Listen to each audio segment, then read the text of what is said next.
en nuestra casa, en esta tribuna centenaria, como le gusta decir a nuestro presidente Carlos Escopa, que hoy no puede estar con nosotros por una cuestión de salud, de la cual seguramente se va a estar recuperando en los próximos días. La verdad que cada vez que nos reunimos con los colegas uruguayos en esta reunión que une ambas orillas del Río de la Plata, nos sentimos muy felices de estrechar el río. Estas reuniones ya tienen varios años de duración, estamos en la 8ª jornada interacadémica. Tenemos acá en la primera fila a uno de los fundadores, a don Raúl Casas Olascoaga, sigue firme en la batalla. Nos falta Emilio Jimeno, que también está con problemas de salud, recuperándose por suerte, y con quien esperamos contar ya en nuestra academia para el mes que viene, después de las reparaciones correspondientes que está sufriendo en este momento. Hoy vamos a analizar un tema complejo, el tema inmunitario, el tema vacunas. Como todos ustedes saben, es un tema crítico, un tema caliente en este momento, con discusiones increíblemente primitivas que se están generando. Así que les deseamos una muy buena jornada.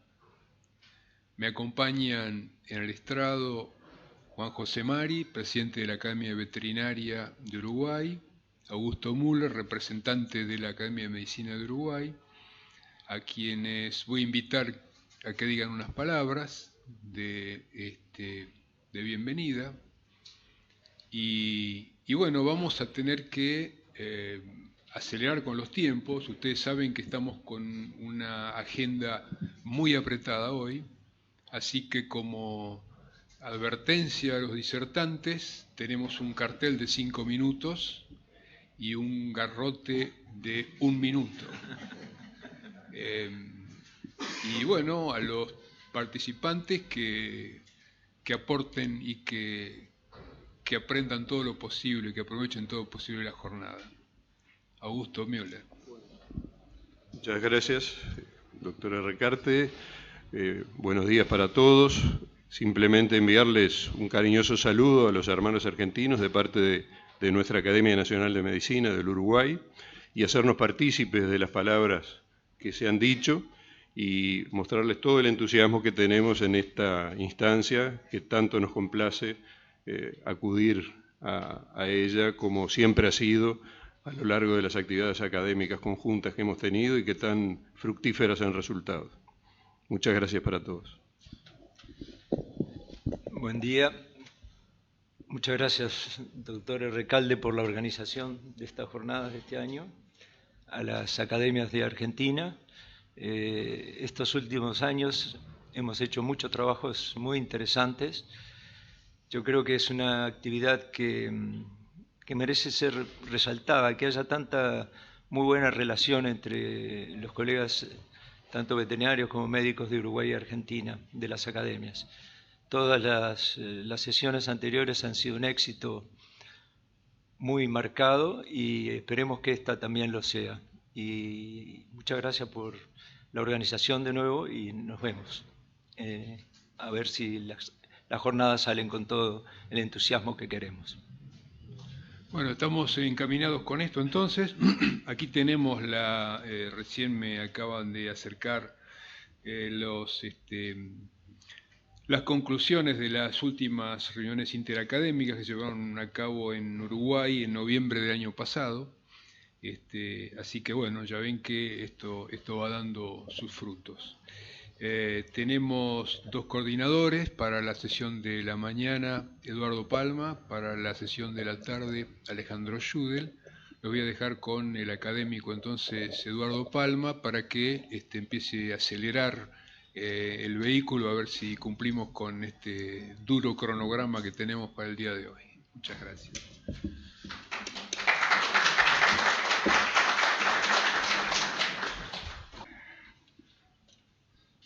Buenos días. señor presidente de la Academia Nacional de Veterinaria de Uruguay, señores académicos, colegas, amigos, señoras, señores. Damos comienzo entonces a esta jornada, esta octava jornada interacadémica, que va a tratar un tema que, como ustedes saben, es un tema de primordial importancia para la salud y que lamentablemente ha sido cuestionada en los últimos tiempos, y estudios de opinión indican que tanto en países desarrollados como en otros países que no son desarrollados hay cierta resiliencia al uso de las vacunas, por supuesto sin fundamentación científica. Y aquí queremos tratar, yendo, como han visto en el programa, que espero que lo hayan recibido todos, desde lo general a lo más particular, cuál ha sido el rol de las vacunas en el tiempo, cuáles son los desafíos que se presentan, cuáles son los gaps que actualmente tenemos. Y para eso son 5 academias las que van a opinar sobre el tema, de los cuales las academias han designado a especialistas en los diferentes temas que se van a desarrollar durante el día de hoy para que los expongan.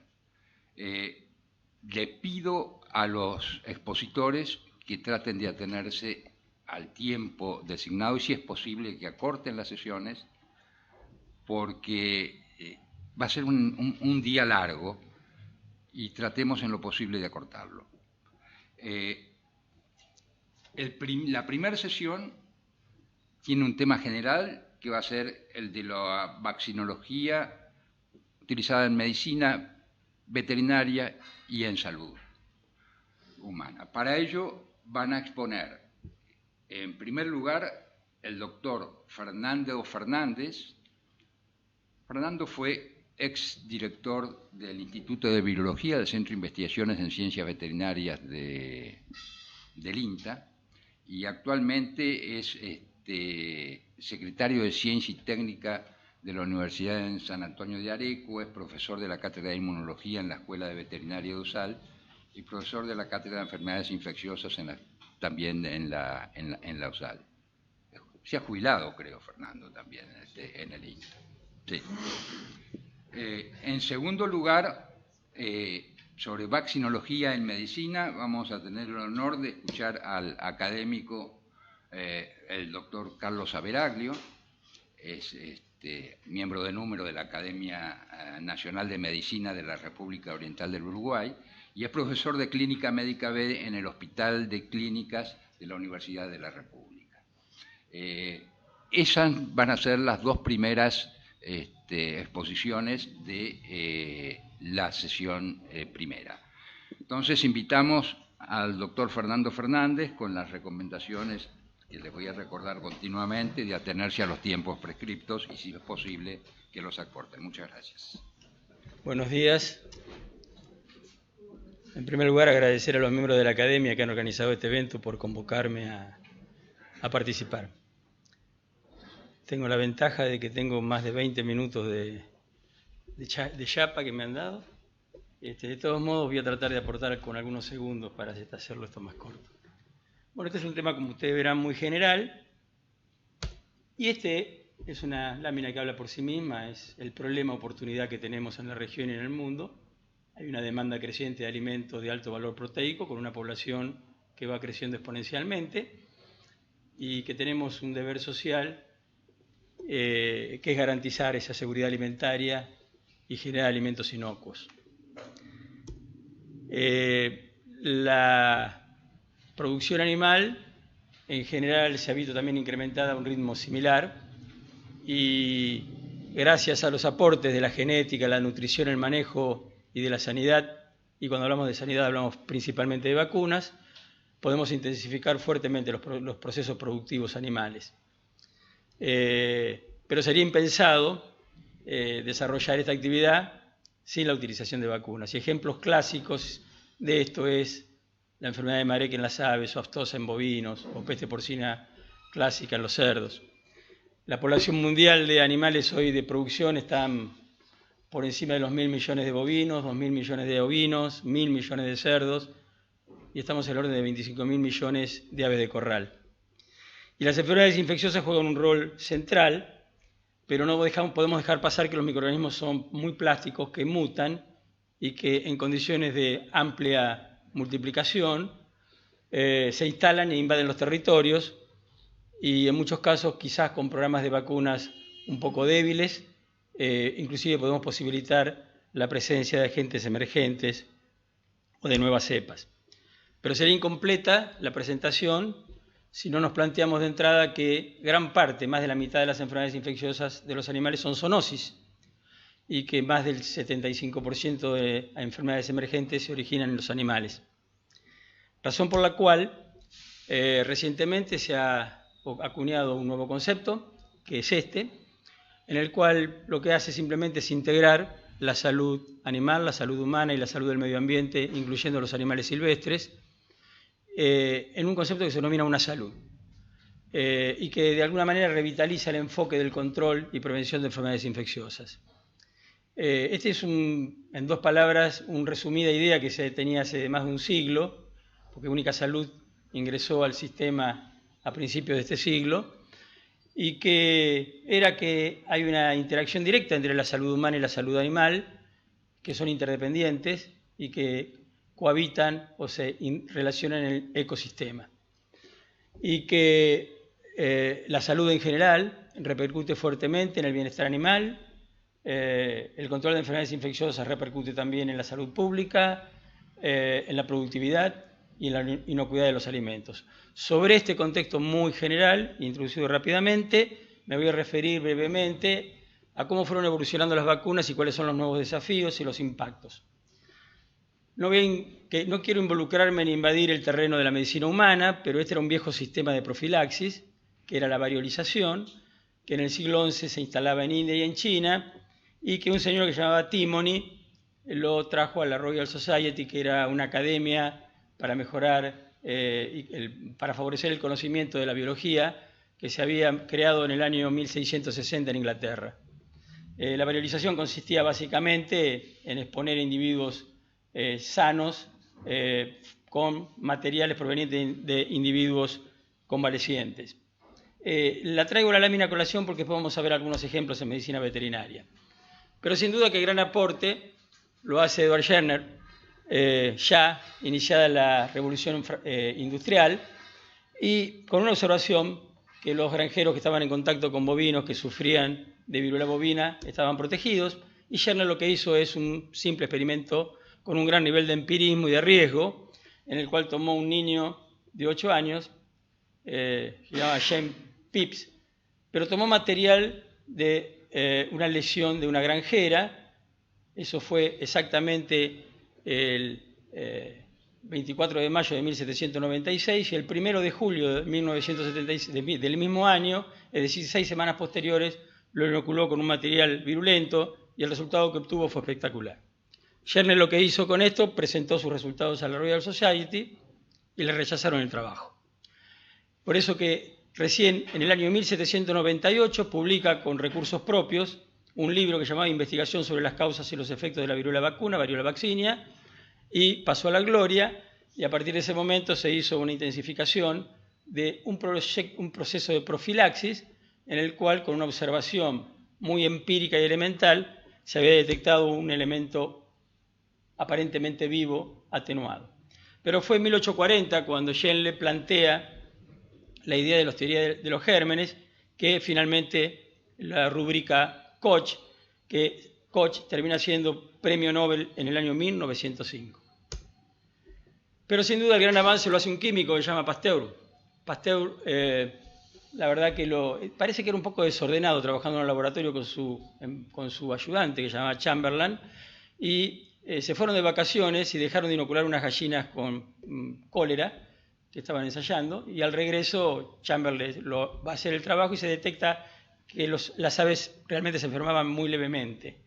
Entonces iba a tirar el experimento, matar las gallinas y tirar el cultivo, pero Pasteur sabiamente recordó esa idea de atenuación y lo desafía a los animales con una cepa patógena.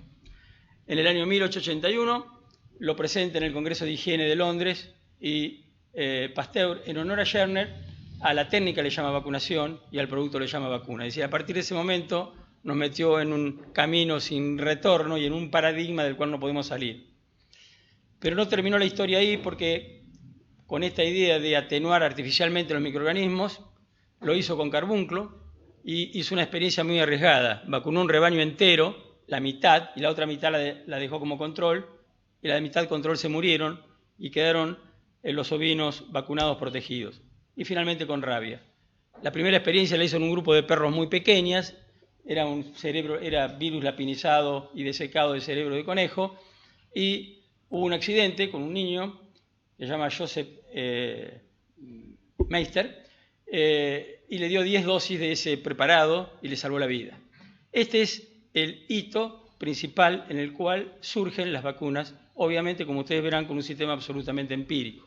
¿En qué consistía el sistema de profilaxis o de vacunación, ahora llamado de vacunación?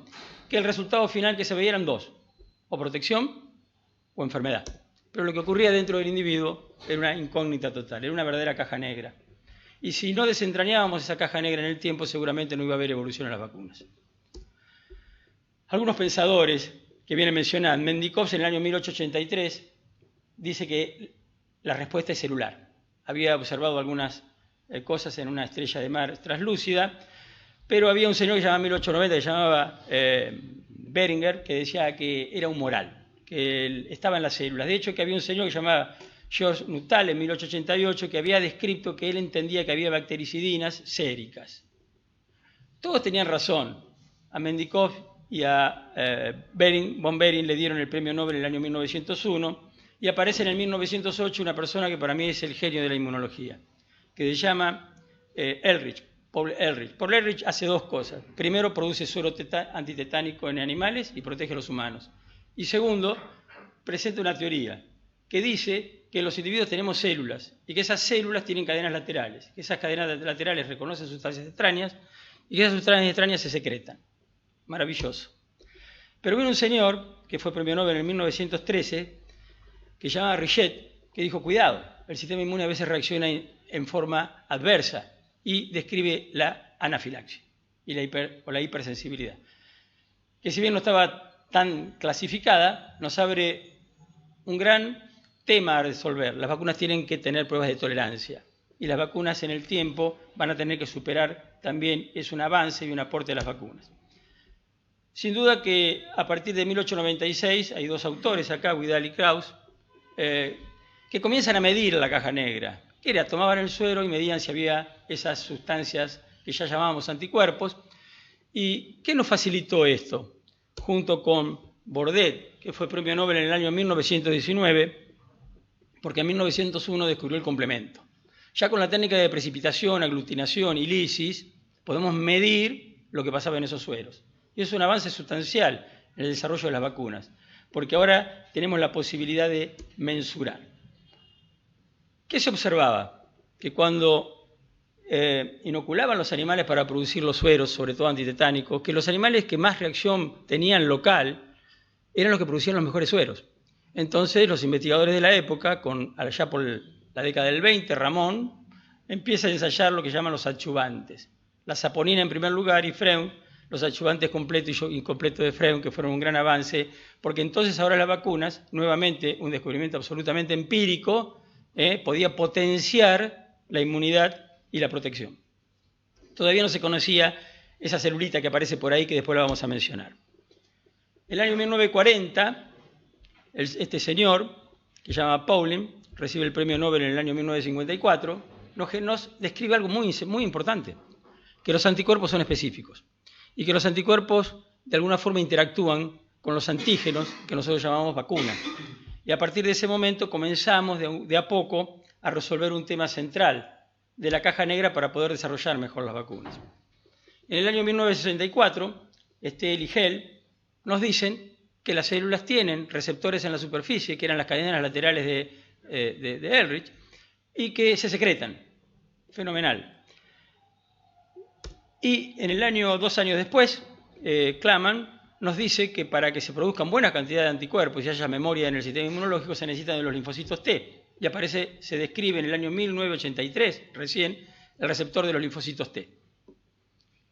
Un descubrimiento asombroso también fue el de Benacerraf, que demostró el control genético de la respuesta inmunológica.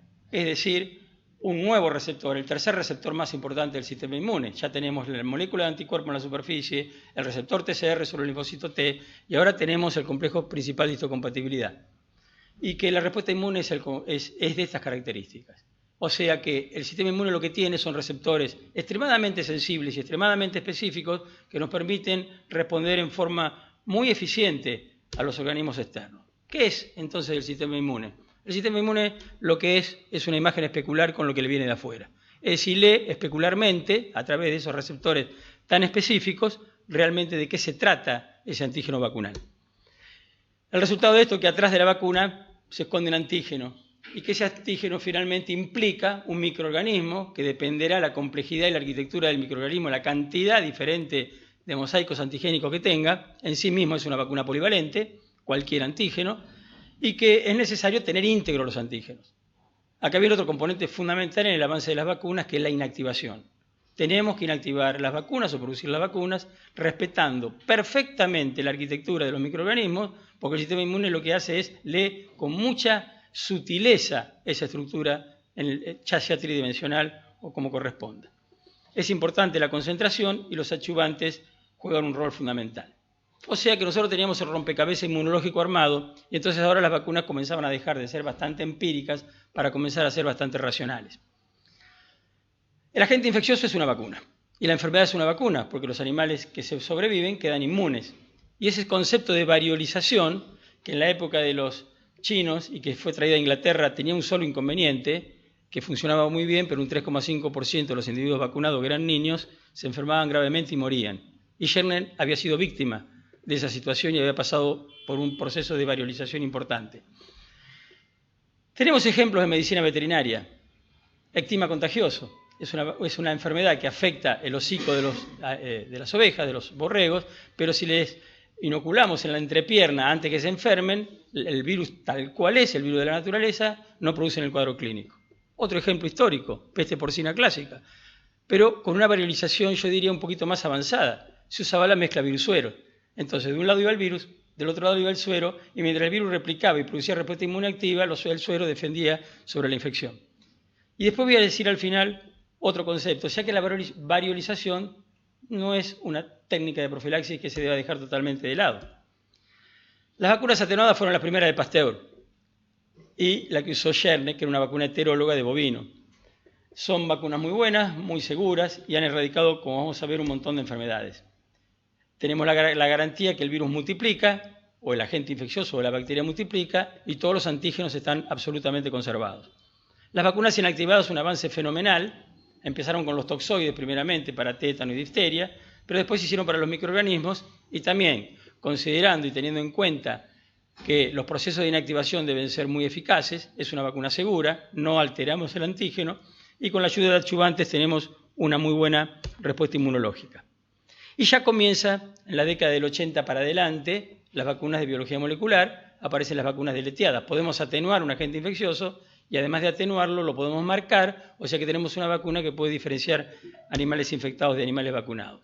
Y después el amplio, yo diría, espectro de vacunas a subunidad, que hay muchas y que no nos vamos a detener en todas, que es directamente, si realmente es cierto esto, de que los antígenos de superficie son los que generan los mecanismos efectores protectivos de la inmunidad adaptativa, es decir, léase anticuerpos o células T, ¿por qué no hacemos vacunas simplemente con aquellas partes que nos interesan en los microorganismos? Y este es el gran avance y el aporte de la biología molecular a las vacunas a subunidad. Y finalmente, la más rara de todas y la que nos puede llegar a generar resoluciones en algunas situaciones, que son las vacunas ADN. ¿Para qué vamos a incorporar el antígeno? ¿Por qué no incorporamos la información a un individuo vivo y que construya sus propios antígenos? De todas estas tenemos ejemplos sobrados. Las vacunas que llamamos de categoría 1, que son vacunas de péptidos, lo que hacemos, tomamos un gen, lo ponemos dentro de una bacteria, con algunos pasos intermedios, producimos una proteína y esa proteína nos produce la vacuna. La leucemia felina es el primer ejemplo, pero nosotros tenemos un ejemplo a nivel nacional, que la desarrolló el INTA hace poco y que ya está en el mercado, después Viviana a lo mejor podrá acrecentar sobre esto, que es una vacuna subunidad para diarrea viral bovina, que a su vez tiene un componente que es una cadena simple de anticuerpos que lo dirige a una célula en particular del sistema inmune, que es una célula dendrítica. Este es el grupo de Andrés Vidorovic y es una vacuna que ya está en el mercado. Lo interesante de todas las vacunas es que hay epitopes B y que hay epitopes T. Recuerden, esto es importante porque los epitopes T son los que fortalecen la respuesta inmunológica y para esto es necesario esos conocimientos que nos daba Benacerraf, y cuanto más epitopes T tengamos en un antígeno, más potente será la vacuna, porque es una manera de saltar el polimorfismo que tienen las estructuras del complejo principal de histocompatibilidad. Categoría 2, las vacunas que podemos sacarle un gen, las deleteamos y le bajamos la patogenicidad y además la marcamos y podemos diferenciar animales vacunados de animales infectados. En nuestro país tenemos un desarrollo, ese desarrollo lo hizo la doctora Sadir, que es académica, y además con su grupo, y es una vacuna que puede funcionar muy bien, tanto viva como atenuada, como muerta, y el ejemplo más clásico de esta vacuna usada ampliamente en el mundo fue la vacuna de pseudorrabia. Tenemos las vacunas de tercer grupo, de tercera categoría, en la cual utilizamos un transportador, en este caso un microorganismo que tenga mucho material nucleico, donde podamos insertar algún material nucleico, y esto se hizo muy bien en rabia con Vaccinia. Es una vacuna que se da por vía oral y se han esparcido miles y miles de dosis ya en Europa y en Estados Unidos, sobre todo para animales silvestres, donde este transportador lleva incluido la información para producir una proteína de rabia. Pero en nuestro medio, la doctora hoy nos va a hablar acá sobre su tema en INTA, que ha desarrollado una vacuna en Canary Pox. Es así, ¿no? Gracias, Gabriela. Es decir, como verán, voy tirando cosas como para que la punta en el desarrollo de vacunas, que hoy está en manos de grupos de investigación, es algo muy importante. Y acá un paréntesis abro y hago un comentario. Es fundamental en el desarrollo de vacunas contar con la actividad privada, con la industria, con la inversión y contar con los grupos de investigación de avanzada que hoy sabemos que además de estar calificados, están muy interconectados en el mundo con muchos centros de investigación. De hecho, que la vacuna que veíamos de Andrés Vidorovic la hace con la gente de España y algunas otras vacunas. Ana lo hizo con una persona del exterior también a la vacuna marcadora y no sé, Gabriela. Con alguien de acá, bueno. Ella es absolutamente local. Las vacunas ADN nos abren todo un panorama. Hasta el momento hay una sola vacuna licenciada, que es la vacuna de West Nile, por lo menos que yo conozca. No sé si hay alguna otra, Viviana. Pero esta es una vacuna que funciona muy bien en una enfermedad que acá tenemos la persona que aisló por primera vez el virus en la Argentina, que es la doctora Barrandegui. Hemos avanzado muchísimo y en los procesos de producción es sumamente importante, sobre todo en buenas prácticas y en las vacunas polivalentes. Mi principal actividad durante todos estos 30 y pico de años, porque me empujó a esa cancha de juego el doctor Judel, he dado muchas charlas y talleres con veterinarios y productores, y hasta el día de hoy me preguntan si son mejores las vacunas monovalentes o las vacunas polivalentes. Y hoy en día sabemos que el sistema inmune es lo suficientemente plástico y amplio como para responder a muchas cosas simultáneamente. Por lo tanto, la calidad de vacunas no es un problema de monovalente o polivalencia, sino un problema tecnológico. Y tenemos respaldo. Acá tenemos McFarlane con Scherner, con una sola N, que fueron premios Nobel y que nos plantearon la teoría de la selección clonal, o sea que están todos los clones de linfocitos frente a cualquier antígeno que haya en la naturaleza. Nuestro argentino premio Nobel, Milstein y Kohler, que en el año 1984 fueron premio Nobel y que nos dieron los anticuerpos monoclonales que comprueban esto y que además nos generan unas herramientas extraordinarias para conocer la integridad de los epitopes sobre los antígenos vacunales. Y finalmente, Tonegawa, que fue premio Nobel en el 87, que nos habla sobre la diversidad genética de los anticuerpos. Es decir, tenemos todo el repertorio para poder actuar frente a cualquier antígeno, inclusive antígenos que no sean o no estén presentes en la naturaleza, también tenemos células capaces de reconocerlo. Las vacunas no terminan sino con un buen programa de vacunación. Y es muy importante, y en esto se ha avanzado mucho de la década del 80 en adelante, que es la inmunidad de las madres hacia los neonatos, porque en medicina veterinaria, a diferencia de humanos, los neonatos prácticamente nacen sin una molécula de anticuerpo, excepto los caninos y los felinos, que nacen con un 5 o 10% de anticuerpos, pero es muy importante la vacunación de la madre. Este es un avance importante en los programas de vacunación. Y con respecto a los neonatos son inmunológicamente maduros. Así como nacen caminando, la mayoría de los mamíferos animales están inmunológicamente competentes. El inconveniente es que siempre van a ser primo vacunados y que muchas veces la infección le gana a la inmunidad.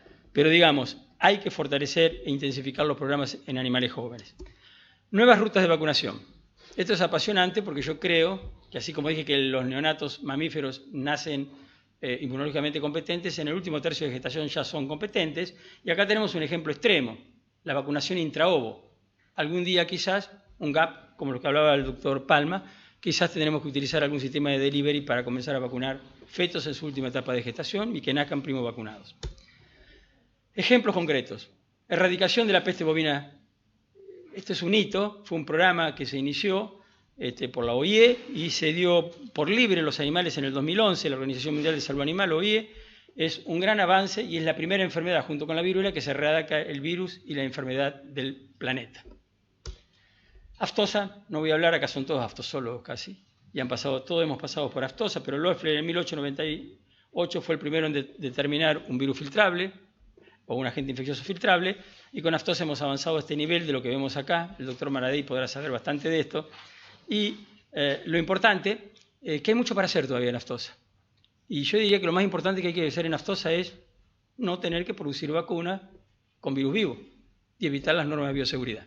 Hoy un grupo de INTA que está trabajando con un grupo de canadienses está desarrollando las BLP, que serían vacunas que no necesitan sistemas de bioseguridad y podríamos avanzar mucho sin mayor cantidad de riesgos. Siempre hemos dejado, porque he tenido un enfoque muy produccionista, pero los animales, las mascotas son muy abundantes. En Argentina el 80% de los hogares tienen alguna mascota, y la mayoría son perros y gatos. Y bueno, el moquillo canino. Esta enfermedad prácticamente ya no la vemos en los criaderos ni la vemos en los animales jóvenes. Es una enfermedad terrible y para muchas personas las mascotas son algo muy importante porque hace la calidad de vida de las personas. No quería dejarlo de lado. ¿Cuáles son los desafíos para ir terminando? Que hay enfermedades que no tenemos vacunas. Ejemplo, peste porcina africana. Hoy sabemos el lío que está causando en algunas partes de Asia y hay un grupo que está liderado en Estados Unidos por el doctor Manuel Borca, que fue un ex INTA también, muy amigo nuestro, que está desarrollando y tiene bastante avanzado una vacuna para esta enfermedad. Pero hoy en día se han sacrificado cualquier cantidad de animales. La veo a María y veo anemia infecciosa equina, no tenemos vacunas. Y leucosis bovina. Leucosis bovina no tenemos vacunas, otro retrovirus. Sin embargo, recientemente hay un avance que está haciendo el grupo de la doctora Trono en INTA, en la cual vuelve al concepto de la variolización. Si yo inoculo una cepa viva o su plásmido y el virus multiplica en el individuo en condiciones de campo, evita que ingrese, por más que ese animal quede infectado, evita que ingrese la cepa wild type. Y si yo hago un proceso desde ternera en varios ciclos de lactancia, va a llegar un momento que, con técnicas que puedo demostrar quién está infectado con la cepa wild type y quién con la cepa vacunal, puedo llegar a limpiar el rodeo y sacar la vacuna de la población. Ya hay experiencias en el tambo de Rafaela y se están iniciando algunas otras experiencias, después de mucho luchar para que se pudiera aprobar esta temática. ¿Qué le pedimos a las vacunas? Montones de cosas. Yo voy a plantear ahora una vacuna ideal, o sea que cada uno de ustedes seguramente desde ese lugar van a poder incorporar alguna otra exigencia, pero deben proteger al 100% de la población, de todas las categorías y de los diferentes sistemas productivos. Que la vacuna sea polivalente, que pueda vacunar simultáneamente frente a todas las enfermedades infecciosas, que induzca una inmunidad duradera o permanente, que sea seguro sin efectos adversos, económica y estable, que genere una respuesta inmune distinguible entre animales infectados y vacunados, que erradique el agente infeccioso de la naturaleza, que pueda tener un modelo de potencia que lo pueda controlar y que cumpla con las exigencias de las 3R, que no tenga que manipular el virus infeccioso. Y podríamos incorporar montones de más. Lo ideal sería tener una vacuna que se aplique una sola vez, a edad muy temprana, posiblemente en estado fetal, contra todas las infecciones que puedan afectar a ese individuo durante el sistema productivo. O sea que el desafío es bastante grande. No quiero terminar, ya estamos al límite, no me han mostrado el cartel de los 5. Yo sé que les voy a regalar 5 minutos. La inmunidad innata. Las vacunas no modifican la inmunidad innata. Y la inmunidad innata no es inespecífica. La inmunidad innata tiene un grado de diversidad más o menos del orden de 10 a la 5. No es tan específica como la inmunidad adaptativa. La inmunidad adaptativa tiene una serie de virtudes. Las virtudes que tiene que es específica, que tiene memoria, que hay diversidad, que no responde contra lo propio, y además la última, que se especializa. Y el sistema inmune innato, estos 3 señores fueron premio Nobel en el año 2011, cada uno de ellos hizo algún aporte. Nos mostraron por primera vez los receptores del sistema inmune innato, que son entre otras, las moléculas TOLA y muchas más, pero el sistema inmune innato viene a ser como un gran mostrador donde hay una ventanilla y depende por donde ingrese el trámite voy a tener una respuesta inmune diferente. Si yo ingreso el trámite por una ventanilla voy a tener a lo mejor una respuesta TH1, o si entro por otra va a ser TH2, o si entro por otra va a ser TH17, o si entro por otra va a ser algún TH que todavía no descubrimos. Pero se especializa la respuesta inmune. Y ese camino para que se especialice la respuesta inmune lo hace la inmunidad innata. O sea que tenemos que tener muy en vista en la construcción de vacunas racionales para determinar por dónde ingresar el trámite. Eso es un desafío para los que construyen vacunas de última generación. Esta es la situación en la cual estamos. Desde el siglo V de algún tratado los griegos ya demostraron que había peste. Pasaron 1700 años en la que aún se utilizó como sistema de profilaxis la variolización, que hasta hoy el día, insisto, está vigente, para algunas cosas podría estarlo. Pasaron 700 años para que Jenner pudiera utilizar una vacuna atenuada por primera vez. En el siglo XIX vinieron el siglo de las teorías, pero en el siglo XX vinieron las evidencias. Y las evidencias van a una velocidad muy fuerte. Lo que antes veíamos en siglos, después lo medimos en décadas y lo vamos a medir en años. Razón por la cual el gran desafío es optimizar las vacunas, producir vacunas contra lo que no tenemos, pero sobre todo terminar de pintar de blanco, y esto es una responsabilidad de las nuevas generaciones, de los nuevos inmunólogos, la caja blanca, que aparentemente puede ser más blanca o menos blanca de lo que la muestro ahí, pero realmente hay mucho para descubrir. Y en la medida que profundiza el conocimiento del sistema inmune, nos damos cuenta que los procesos transmembrana o intracelulares, que son los que más finos, en los que van de la mano con lo que se silencia o se activa dentro del sistema del ADN, hace que las respuestas inmunes sean diferentes.